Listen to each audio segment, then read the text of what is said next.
Hey guys, so today I'm going to be talking about housing for a Cuban tree frog. So let me take you over to the Cuban tree frog enclosure and I'll talk more about it.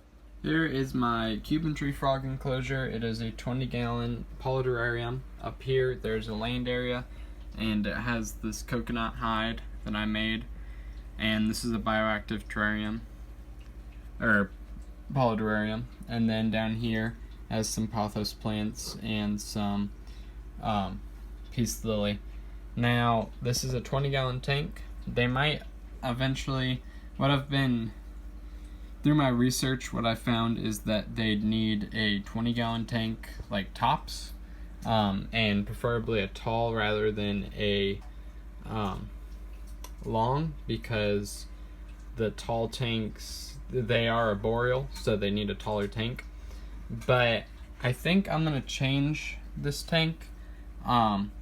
I don't really love having the Cuban tree frog in here, but I'm gonna keep it in here. What I think I'm gonna do is, instead of having the whole bottom water, maybe I'll just have like a bowl in here that's full of water, or I will have a water feature in here. Like I'll add a pump, so then it's not stagnant, and then it'll kind of look clean and everything, which is very important with amphibians, because they are they take in water through their skin. So that's why I have the plants in here, to try to clean the water, but I don't think I have enough plants in here, so I need to get some kind of thing to make sure this water isn't stagnant. But it gets the front of the glass all dirty because it's the frog. And yeah, I'll actually be moving this tank down here, because that area will be opening up, and then I'm thinking I'm going to move this there, and I'll explain all that in a different video. But basically that's it. 20-gallon tank. It needs to have a water area, something like it is a tree frog, but it also likes to have like a water area because it is a frog, it is an amphibian.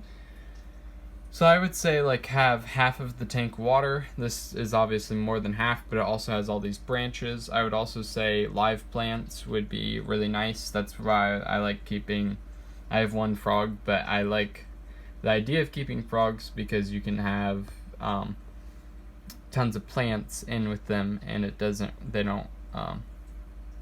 they kind of go well with like a bioactive, naturalistic type of setup.